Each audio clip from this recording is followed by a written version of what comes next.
South Africa's new president, Cyril Ramaphosa, delivers his State of the Nation address in Parliament in Cape Town, South Africa, Friday, February 16, 2018.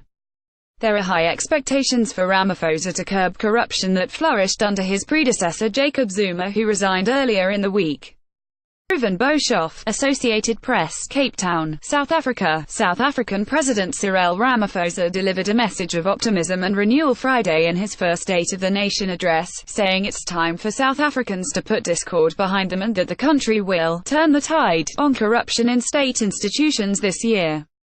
Ramaphosa's address capped a dramatic week in which he was elected by ruling party lawmakers following the resignation of predecessor Jacob Zuma, whose tenure was marked by corruption scandals.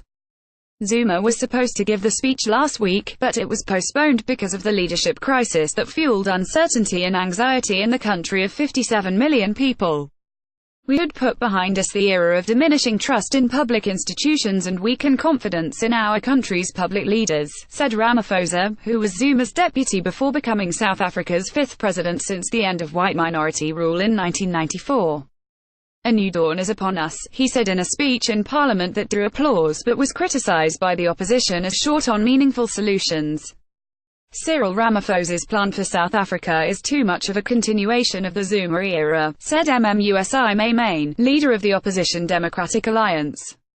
There is no major policy reform, only some tinkering with the current policies that have not brought change to the lives of our people. There were too many conferences and summits announced, and not enough clear plans for fixing the problems. Ramaphosa, 65, faces the hard task of rooting out corruption that flourished in both state enterprises and the private sector under Zuma, implicating figures in the ruling African National Congress party that he now leads. In addition, he must tackle sluggish economic growth, high unemployment and economic inequality that are among South Africa's most deep-rooted problems. The new president said his administration would concentrate on creating jobs and attracting investment, while also possibly downsizing bloated government departments and restructuring state-owned enterprises that are inefficient and prone to corruption. This is the year in which we will turn the tide on corruption in our public institutions, Ramaphosa said. The criminal justice institutions have been taking initiatives that will enable us to deal effectively with corruption. South African authorities want to arrest a key member of the Gupta business family accused of using its links to Zuma to influence cabinet ministers and secure state contracts. The suspect, Ajay Gupta, is considered a fugitive after failing to turn himself in, according to police. 8 people, including a member of the Gupta family, have already been arrested as part of an investigation into alleged corruption involving the Guptas, who deny any wrongdoing.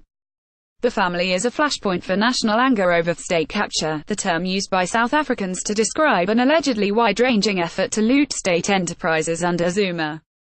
Ramaphosa said he supports the work of a judicial commission that is about to investigate the phenomenon, but one opposition leader said the new president would have to turn on his own political party if he is serious about fighting graft. He must arrest his own colleagues because they are corrupt.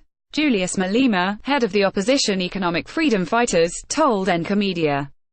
A figure under scrutiny over his relationship with the Guptas is Finance Minister Malusi Gigaba, who is scheduled to unveil the South African budget in Parliament next week.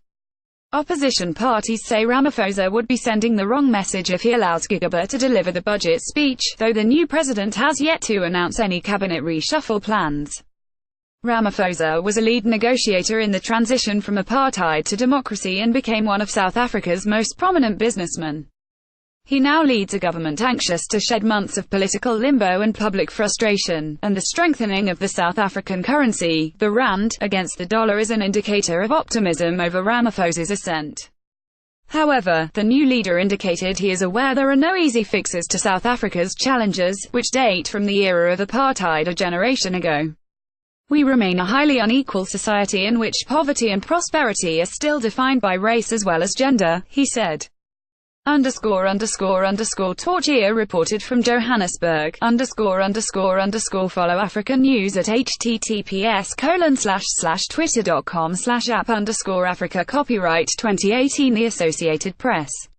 All rights reserved. This material may not be published, broadcast, rewritten or redistributed.